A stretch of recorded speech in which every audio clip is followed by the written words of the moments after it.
Okay, good afternoon, everyone. Let me review you guys about what we have learned last time. So we talked about linear approximation, right? And after that, we talk about the maximum and minimum values. What is that? Usually, we have to find the first derivative, right? And we set it equal to 0 to find the critical value. And then you can bring the critical value to calculate the critical points. But right now, since we have more than one variable, for example, this definition. Okay, this definition, we talk about the function of two variables, right? And we talk about the local relative maximum and local relative minimum. And how you're going to find that? Remember, right here. So the key point, based on this theorem, say that this one. Okay, if our function has local maximum or minimum at point A, B, and the first partial derivative exists, that means you can find this first derivative. And you just do the calculation. F sub x, you set it equal to 0. F sub y, you set it equal to 0. And then you just find the A and B point. And this is going to be your critical point. And when you evaluate at this point, your first partial derivative is supposed to be 0. Okay, so that's what we have. After that, we mentioned about, here we go, this is how we find critical point. Or sometimes, you know, in other textbook, they might use the word stationary point. So when you see critical point or stationary point, they are the same. All right. And after that, instead of using the first partial derivative test, we also have what? Second derivative test. What we're gonna do about this? Okay, you need to calculate the determinants. The determinant of what? The determinants of this one. You see? F sub xx, fxy, fyx, and fyy. And you just determine based on these four cases. If your determinant bigger than 0, but f sub xx bigger than 0, you're going to get the local minimum. Less than 0 will be local maximum. But if your determinant less than 0, you're going to have a saddle point. But if it's equal to 0, then we can say only no conclusion. All right, so this is what we did, and we did a few examples last time. And this one is gonna be how you find the absolute extreme values, right, of continuous function of two variables. First of all, you need to find the critical points. Okay, based on this, you need to find critical points, just like we did before. F sub x, you set it equal to 0. F sub y, and you set it equal to 0. After that, you need to find all boundary points, and you need to evaluate, right? Evaluate the point from here. After that, you evaluate f of xy at the point that obtained from 1, which is the critical point, and 2, which is boundary point. And the largest of this value is going to be the absolute maximum value, and the smallest number will be minimum, the absolute minimum value. Okay, so this is what we did last time. And I also gave you guys one homework, right? And also give a try problem, but that's optional, you know, you can turn in if you want, but it's not a requirement. What about today? Today we're going to talk about the directional derivatives and gradients vector. What is that? Okay, so from here, what do we know about the directional derivative and gradient vector? Of course, you know, it should be some meaning from that. Okay, let's see. We introduce a type of derivatives, which is called directional derivative. that enable us to find the rate of change. So we're going to use this one to find the rate of change of a function. You see, we need to find the rate of change.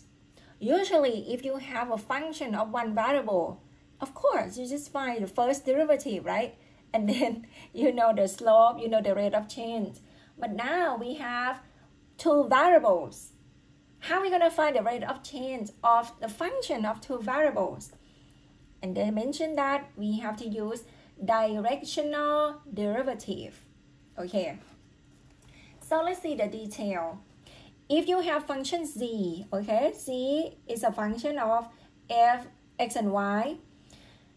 And we found that f sub x and f sub y represent rates of change of z in the x and y directions, respectively. So now you know that if I ask you find the rate of change in the direction of unit vector I, that means I'm asking you to find the rate of change in the x direction. So when we mention about the x direction or in the direction of unit vector I, they are exactly the same thing. And for j as well, why is that? Remember when we mentioned about the 3 dimension? This one gonna be your x-axis, here y-axis, and here will be z-axis. So along this way, this is also contain the vector I. This one unit, this gonna be vector j, right? So when we talk about the x direction, it's the same thing that in the direction of unit vector I. And for the y direction, it's the same meaning that we go on the the j, vector j direction, same thing. Alright, so let's get into the detail. So they said to find the rate of change of z at the point x0, y0 in the direction of any arbitrary unit vector u. Alright, right now we're not going to find the rate of change in the direction of I and j, but we would like to find the rate of change, you see, in the direction of any unit vector u. Okay, so now we talk about unit vector u. This is gonna be unit vector. And we consider the vertical plane that pass through the point P, x naught, y naught, and z naught. What is the plane? Okay. We consider the vertical plane right here. This is gonna be your vertical plane if you see the picture. This is the plane. Okay. And this plane, they mentioned that pass through the point. Where is the point? Here's the point. Right here. The point will be the point P, consists of x0, y0, and z0 in the direction of u. Okay, and u gonna be your unit vector. Where is it? Right here. You see the u vector? This one is vector u right here. And okay, intersect the surface of f in a curve z. Why is that? The whole thing here gonna be your surface, right? This one is your surface. And right here we have the curve. And this curve is actually, we call curve C, which is passed through here. And the slope of the tangent line T, okay, we have the tangent line right here. You see the T, this is gonna be the tangent to the curve C at point P. They mentioned that the slope here represents the rate of change of z in the direction of vector u, which is gonna be, keep this in mind, this one is also unit vector. Nothing change. Nothing change. เดี๋ยวกันนะสุพนัทบอกเลยนะชีทไหนครับอาจารย์ I think what? I haven't posted this one for you. Not sure about that, but anyway, let's. Do you want to get the document? Don't you have this document?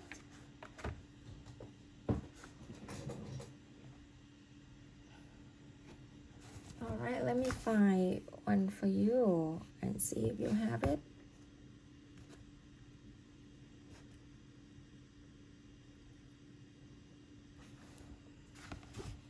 But this one we have only what? Not much, you know. Let me see. 1, 2. We have like 2 pages. Can I give it to you later? Can we study first and then I'll give these 2 more pages to you after this? Oh, only 2 pages. But keep this in mind. So when we talk about rate of change, it's the same thing that you find the slope. But since we have what? 3 dimensions, so you can just say, oh, this one gonna be the slope in what's that? In the xy plane. You can say that. Therefore, we have to find the slope in which direction. And right now, based on the directional derivative, it gives you the permission to find the rate of change in any direction. You see, as long as that vector that you're going to find the rate of change, it has to be unit vector. But usually we just find the unit vector in the what? F sub x gonna be the rate of change in the x direction. F sub y is gonna be the rate of change in the y direction. But right now, we're going to find the rate of change in the direction of unit vector u. Okay, let me summarize for you. Right now, if you have z is a function of fxy, I should write on this one for you. Okay, I'm going to give the summary for you in a few minutes. But let's see this definition real quick. So when we talk about the directional derivative, okay, of this function in direction of unit vector u, okay, based on this, and vector u here, unit vector u here represented by the vector ab. So to find the directional derivative, we use the symbol d sub vector u at the point x0, y0. It's actually equal to limit of f x0 plus ha and y0 plus hb minus f of x0, y0 divided by h. You see that? Actually, this one is just like you find the rate of change from what?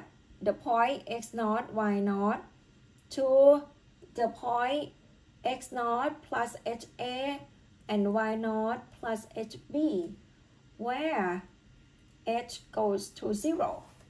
So this one is like, usually we have what? Find the derivative, you have to use the definition that f of x plus h, right? Minus f of x or divided by h. But now you need to do the changing for both variable x and y, and we make sure that this limit exists. Or if you don't like to use the directional derivative definition, you also can use this theorem. I'm using this one a lot. Okay, what's that? If your function f is a differentiable function of x and y, that means you can find f sub x and f sub y, then f has a directional derivative in the direction of any unit vector u, and the notation will be here.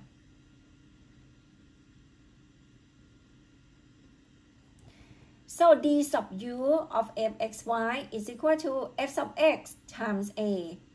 A comes from what? The first argument from u, plus f sub y times b, you see? Or you can write in terms of what? Dot product. You see here? What is that? It's a dot product. All right. And what about this? The vector f sub x and f sub y, we have the name for it. This part is actually called gradient of f, you see? So based on this definition, we say that if f is a function of two variables, x and y, then the gradient of f is a vector. Alright, so only f is a function, it's scalar. But once you find the gradient, this one, the delta f here, should be upside down delta, right? Usually delta would be this, but the gradient we use this symbol, it's going to be upside down, right? Upside down of delta. Grad f or gradient f, we use this symbol, and it's actually the vector of f sub x and f sub y, and you will always be able to write any vector in terms of what? The sum of the vector I and j. So you know this one is called gradient. What else? How about from this definition is actually what? Right here, we can rewrite, okay, I'm using or. We can rewrite directional derivative of f in the direction u is equal to gradient of f dot u. Here we go, not bad, right? So instead of remember this long formula, we can remember just this. What about if we have three variables, x, y, and z? Okay, and if your function here is differentiable function, and u, this one gonna be what? Unit vector. Okay, keep this in mind. If I don't say anything here, this one is called unit vector. When we talk about the directional derivative, don't forget, in the direction of u needs to be unit vector first. Okay, so since we have three variables, gradients of f gonna be f sub x, f sub y, and f sub z. If you would like to write it in terms of the sum of I, j, k, this is what you got. And the direction of f in the directions of u is gonna be what? F sub x times a plus f sub y times b plus f sub z times z, or it's what? Gradient of the function f dot u. See? It's just like we have more variable on that. Okay, let's see example. All right. When you see this, what about the question? Okay. What about the question that you're gonna see? This one, let me start with the directional derivative of f in direction of a unit vector u is gradient of f dot u. No. I should say it's gonna be d sub u of f xy is equal to gradient of f dot u. Or if I want to expand it, you can say f sub x, f sub y, or f sub z dot u, which is be a and b, where u equal to a, b. Okay, so this is what we have. Let's see example.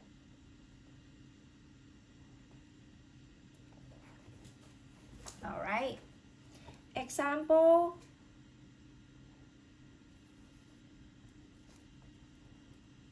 I would like you to find the directional derivative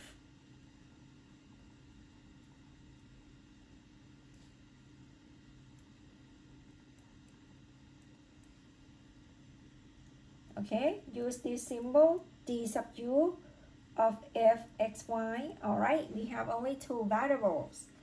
If I give you f of xy is equal to x cubed minus 3xy plus 4y squared, how are we going to do that? And u is a unit vector, but sometimes I don't give you like a symbol u, but I give you with the condition, and u is the unit vector.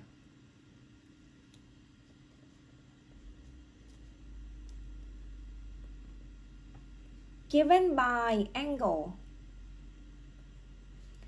theta equal to pi over 6. How about that?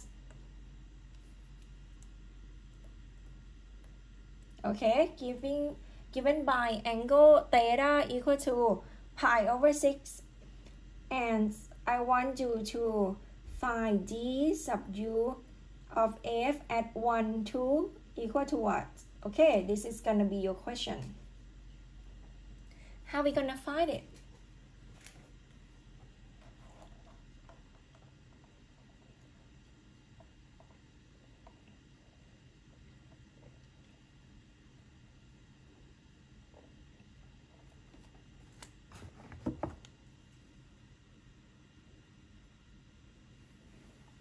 Of course, you know, first of all, you need to know what f sub x and f sub y.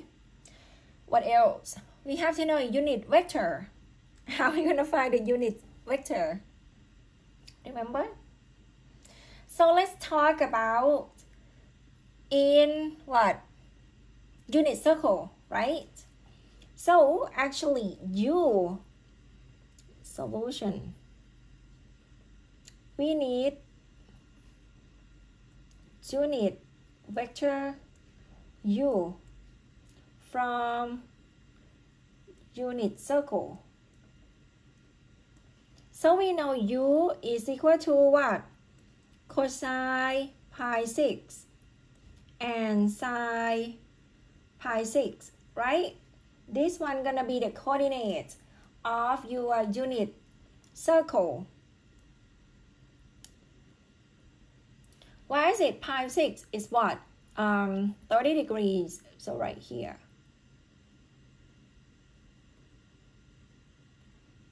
Right here. And the coordinates around the unit circle is going to be the coordinate consists of cosine first and then sine, right? So here we go. This one going to be our unit circle u. Let's do the calculation. What is that? Cosine of 30 degrees or cosine of pi 6 is square root 3 over 2 and sine will be a half. All right. And this one, it's what? It's a unit vector already. All right. Next, you need to find gradients. How are you going to find gradients?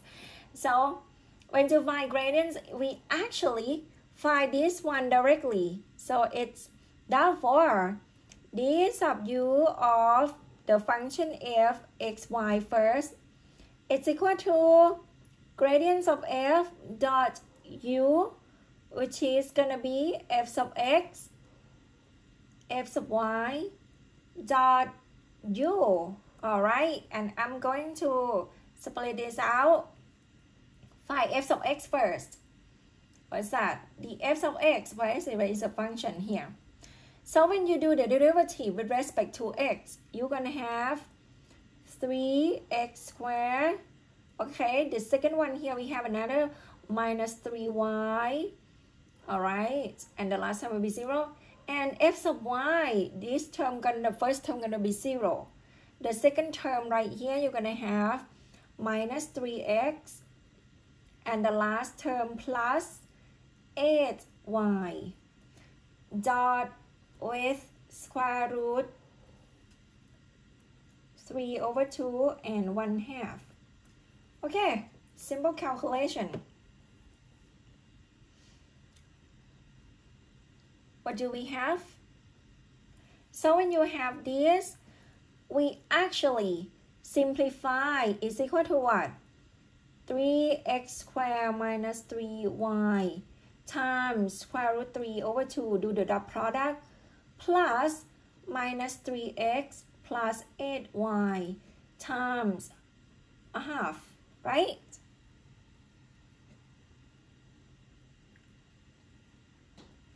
Therefore, the question asks you to find what? The directional derivative of the function f at the point 1, 2. Okay, you just plug in x equal to 1 and y equal to 2, right?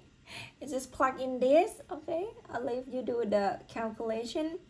You're supposed to have 13 minus 3 root 3 over 2. And this is gonna be your answer. Done.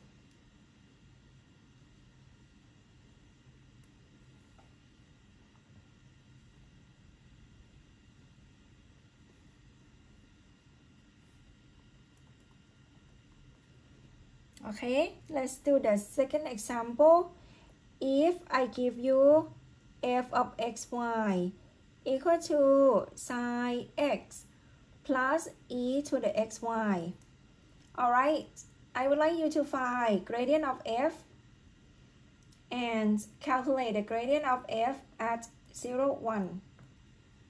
Okay, if you know how to do it, go ahead.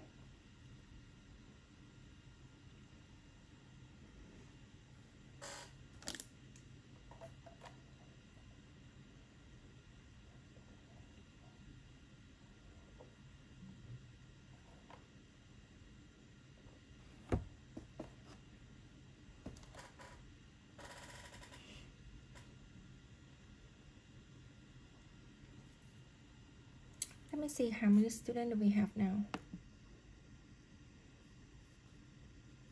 Participants. I have to click here, right? Okay, 28. Let me do the quick check for your attendance, please.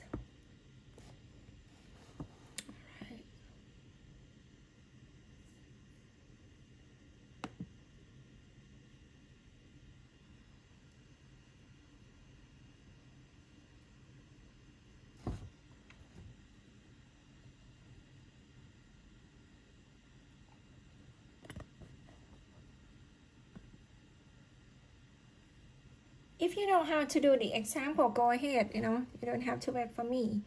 I'm just going to do, check the attendance real quick.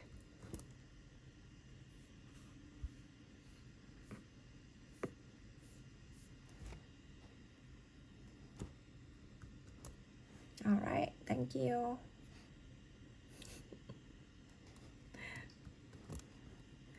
Can you believe we're going to see each other next week for the last time, and we're going to have midterm exam? Oh my goodness. Are you excited?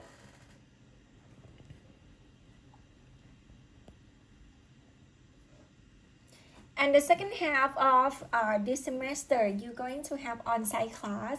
Woohoo. It's gonna be fun. But be ready, okay? The second half is not easy, I would say that. More details, it's about double, triple integrations, find the volumes. It's all about vectors. Yeah, that's a lot. All right, let's see this one. So the solution for this one is going to be what? The gradient of f at xy is equal to the vector f sub x and f sub y, right? So let's do the calculation. F sub x, when you find partial derivative of this function with respect to x, you have cosine x plus this one, you're going to have y e to the xy, comma. Okay, f sub y, the first term will be 0. We have the second term e to the xy, right? You're going to get x e to the xy.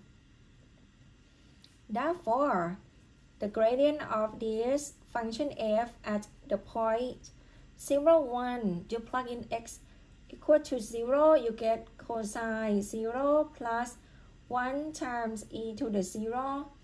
And here is going to be 0 times e to the 0, whatever, it's going to be 0.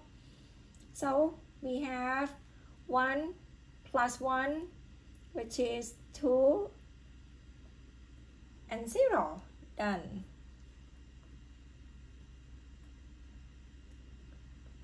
Okay, so we have gradient of f, and you do the calculation of this gradient at the point 0, 1 as well.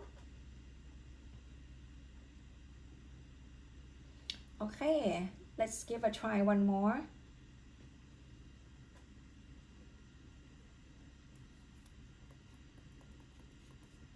How about, I would like you to find the directional derivative of this function.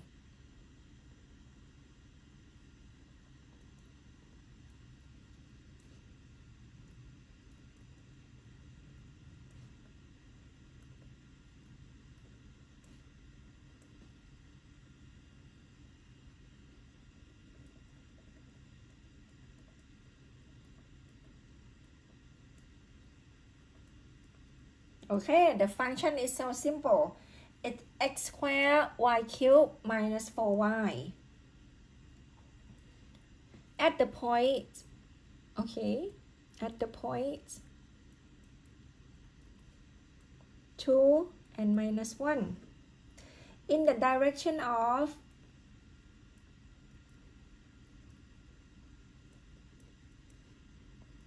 vector v, which is equal to 2i plus 5j. All right, how are we going to find that?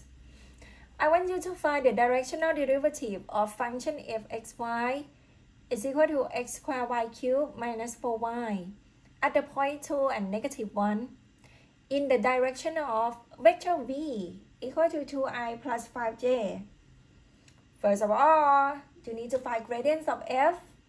Next, in the direction of u, you need to make sure that u is a unit vector. How are we going to make it become a unit vector? So note here, we know that this is not a unit vector yet. Okay, it's not a unit vector yet. So how are we going to fix that? All right. Okay. So first of all, we have to make, okay, we find the unit vector. Solution. The unit vector in the direction of v is the vector u, right? The unit vector in direction of vector v here is vector u comes from vector v divided by the norm or the magnitude of v, right? So this is gonna be 2 and 5. I'm writing in terms of position vector. And when you find the magnitude of this, it's gonna be the square root 2 square plus 5 square, which is what? 25 plus 4, so 29. So now we have this gonna be 2 over square root 29 and 5 over square root 29. Here we go. Which is gonna be what? Unit vector. We got it. So we're ready to find directional derivative of this function in the direction of v, which is we know u is the same direction of v, except u is a unit vector. So this is what we have. Therefore, d sub u of f x y is equal to gradient of f dot u, and it's gonna be f sub x, right? And f sub y dot u. Okay, let's do the calculation. Find the derivative of this function with respect to x. You have 2xy cubed. Okay, the second part gonna be 0. And this one, f sub y gonna be 3, right? You get 3 stick out. 3x squared y squared and minus 4 dot with 2 over square root 29 and 5 over square root 29. Okay, we do the calculation. So this is gonna be actually, if you write in terms of this, I don't give you full score. You pretty much you need to multiply it for me. So it's equal to what? 2. How about I write in terms of this? 2xy cubed times 2 over square root 29 and plus 3x squared y squared minus 4 times 5 over square root 29. Alright, this is gonna be your directional derivative of f in the u direction. But the question is not asking this. It's asking to evaluate. You see that? It asks you to evaluate at this point. Alright, go ahead. 2 and negative 1, right? Therefore, the directional of u in direction of u of this function at the point negative 2 minus 1 is, okay, let's plug in. So this one gonna be negative, right? Negative 1, and here we 2 times 2 minus 4. So we have what? Minus 8 divided by square root 29.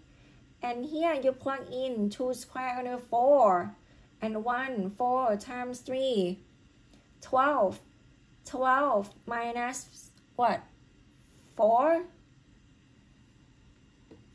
minus 12. No, actually it's 12 minus 4. Another 8, right?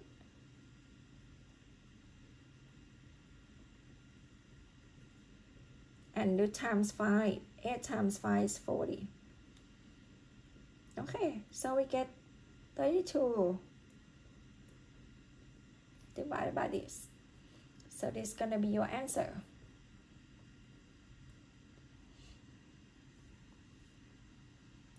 Alright, not bad, right? Very simple.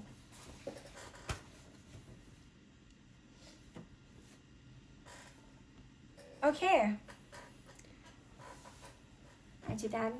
I'm going to go back to the maximizing the directional derivative.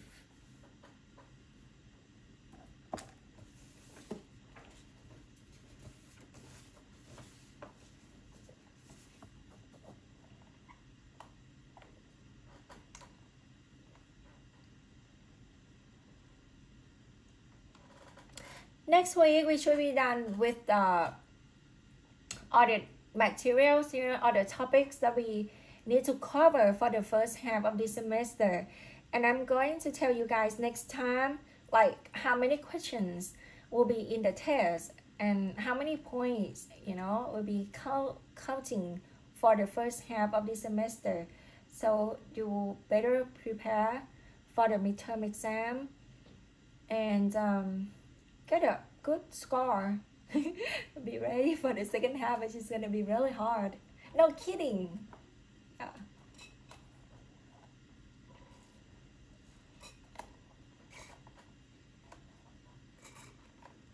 Okay, I think you're probably done with this. All right, let's get back on here. So next topic, we're going to find the maximum or maximizing the directional derivative.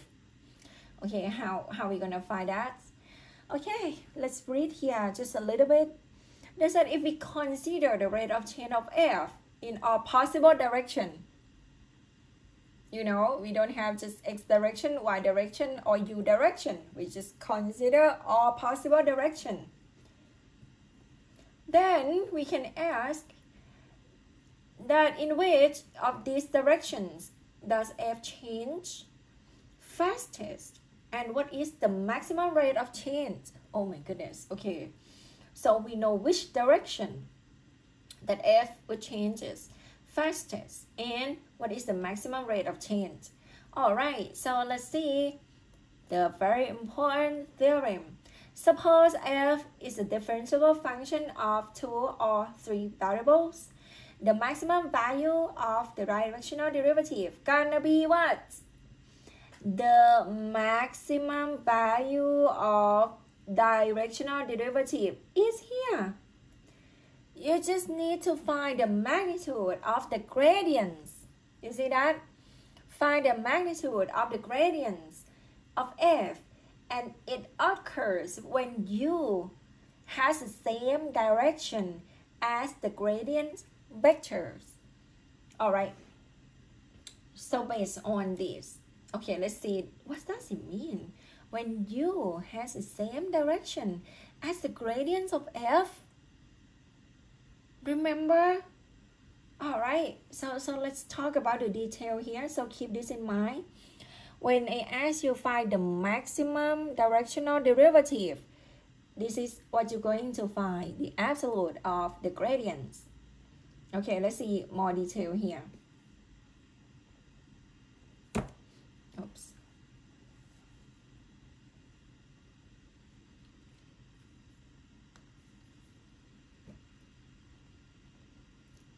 Maximum value of directional derivative of f is this one.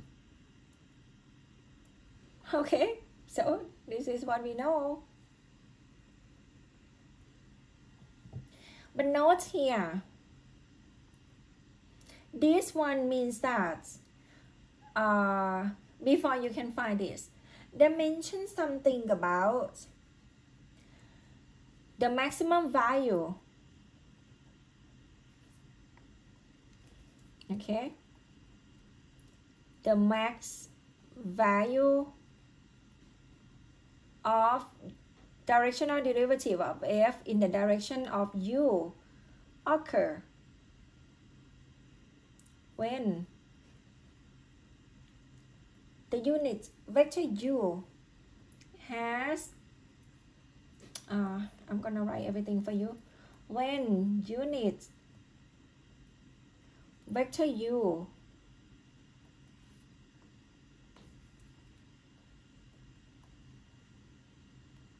has the same direction as gradient of f. So what does it mean? Let's recall about this. Remember, when we find directional derivative of this, it comes from gradient. It comes from, okay, this one gonna be sub, don't forget. The directional derivative of f in the direction of u comes from gradient of f dot u, right? Recall when we talk the dot product, you have what? Recall a dot b is equal to absolute of a times the magnitude of b times cosine theta. Remember this? Okay, so if A and B have the same direction, that means theta is going to be 0, right? So if A and B have the same direction, then we say that theta is going to be 0.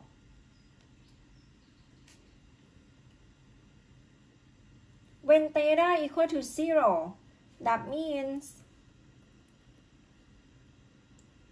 cosine theta is going to be cosine 0 and it's going to be 1, right?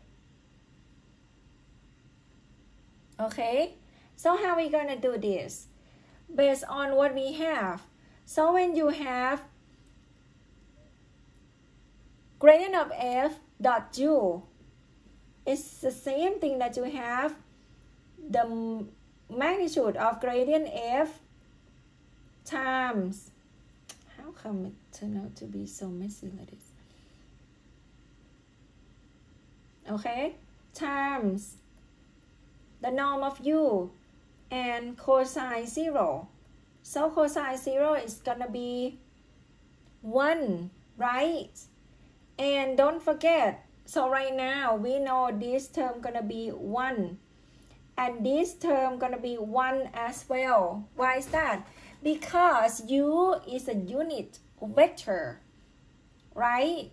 Unit vector, when you find the magnitude of unit vector, is gonna be 1.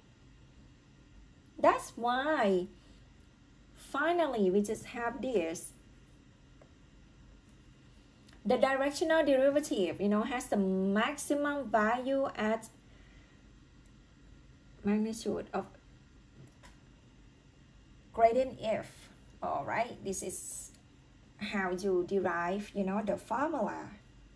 Okay, let's see example for more understanding. Okay, so the important thing will be at this line right here.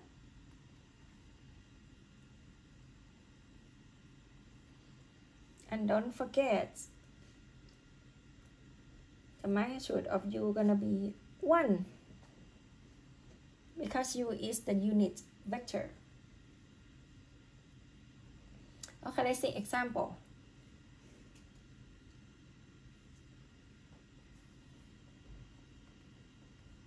Okay, example say that if I give you a function f of xy,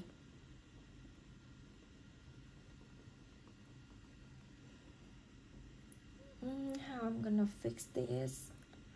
Maybe I fix the thickness. Okay,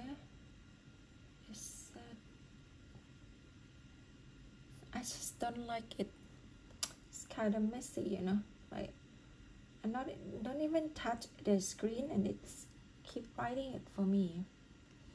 Okay, if f x and y equal to x e to the xy, and I want you to find the rate of change of f. All right, find the rate of change of f at the point 2, 0.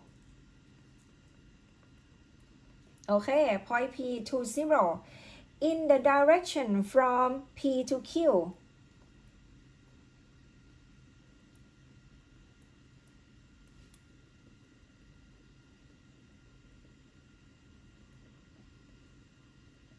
And point Q will be 1/2 and 2.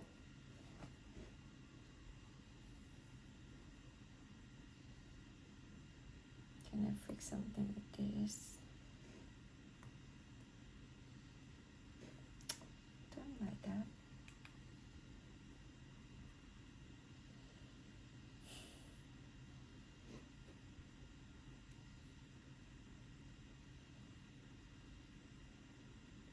All right, how are we gonna find it? So this one, I asked you to find the rate of change of f at point P to 0 in the direction from P to Q. First of all, when we talk about rate of change, you see this word. You have to think of directional derivative, right? Okay, and for directional derivative, how are we gonna find that? First of all, you need to find unit vector. Okay, solution. We need to find a unit vector u. And how you gonna find the unit vector u? It's actually u is a vector pq, right? Divided by the magnitude of pq. See? Because in the direction from P to Q. And how you gonna find the vector PQ? Okay, let's keep it here. Vector PQ. Okay, I'm gonna change the color. So let's use the vector PQ comes from point Q minus point P. Remember, it's the back minus the front. Oh, I hate this. I don't know how to fix that. Okay, point Q minus point P. And point Q is what? 1/2. So this one gonna be 1/2 minus 2 and 2 minus 0. So it's turned out to be negative 3/2 and 2, right? Okay, we have negative 3/2 and 2.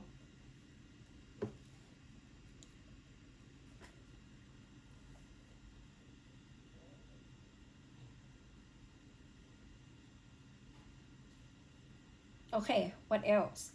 So when you plug in here, you need to find the absolute of this one as well. The absolute of PQ is equal to square root 9/4 plus 4, right? Which is gonna be what? 16 plus 9, 25. And all divided by 4, so it's 5/2. Okay, it's equal to 5/2. So when you find the U, okay, let's go back to our U vector. U is a unit vector. So you just plug in this and it's equal to, I'm going to flip over the absolute PQ. So it's going to be 2/5. 2/5 times what? Times negative 3/2 and 2.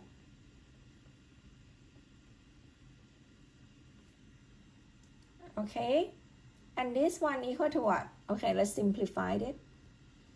We're gonna get negative 3/5. And this one gonna be 4/5. Okay, we have this one already. So you are ready to find the directional derivative, right? Of f in the direction of u. Therefore, directional derivative of f in the direction of this gonna be f sub x, f sub y, dot u. See our function. This is your function, right? This one, xe to the xy. Okay, let's do the calculation. This equal to, do the derivative with respect to x. What we gonna get?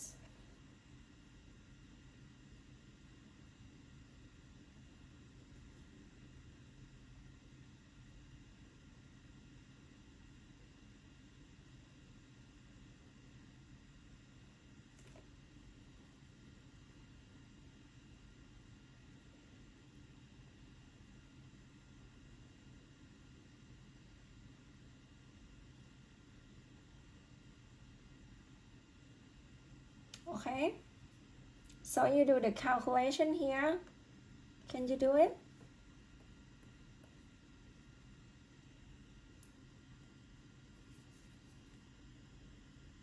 If you do it right, you're gonna have directional derivative at the point 2, 0 is going to be 1. Okay, I'll leave it here. It's not homework, but I just want you to try it.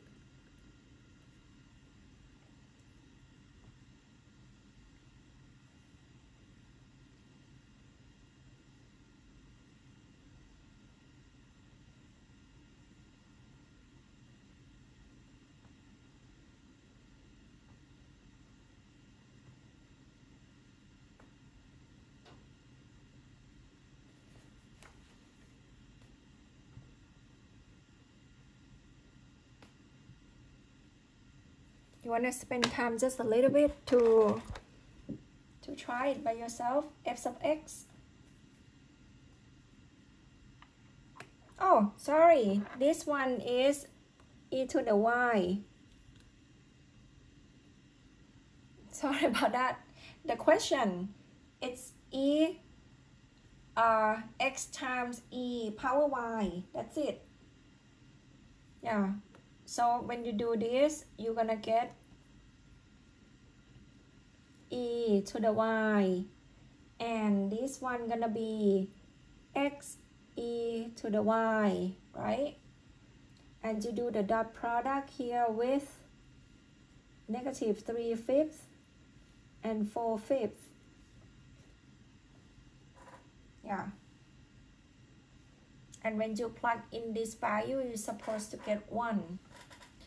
Okay, let's see next part. What about, I ask you more, okay?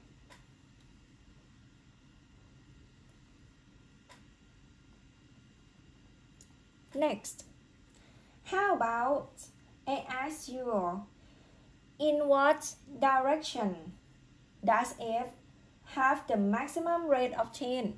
Okay, in what direction?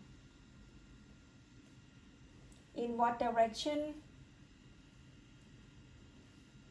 does f have the maximum rate of change?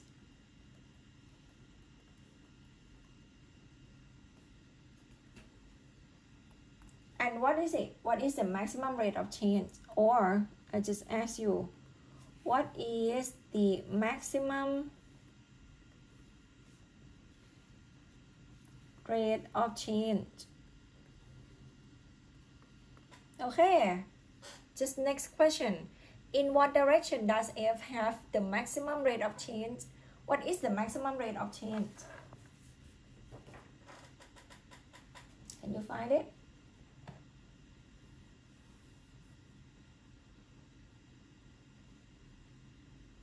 So the first answer will be what? The direction, okay? The first part, this is the first question, right? Question 1. And this, I'm going to call this question 2. Okay, let's give solution for this. Solution. Question 1, the answer would be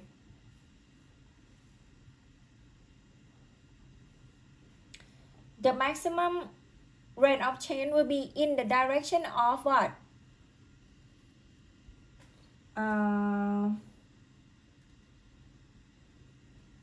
You can say the maximum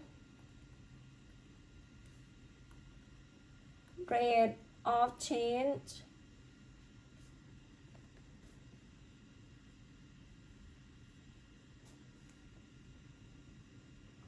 has to be in the same direction as what? Remember? The same direction as the gradients. Remember? Have to be the same direction as the gradient at this point, because it's from part 1. And what is the vector of the gradient of this? Let's go back. We need to find the gradient. So let's plug in. We know the gradient of f is equal to e to the y and x e to the y, right?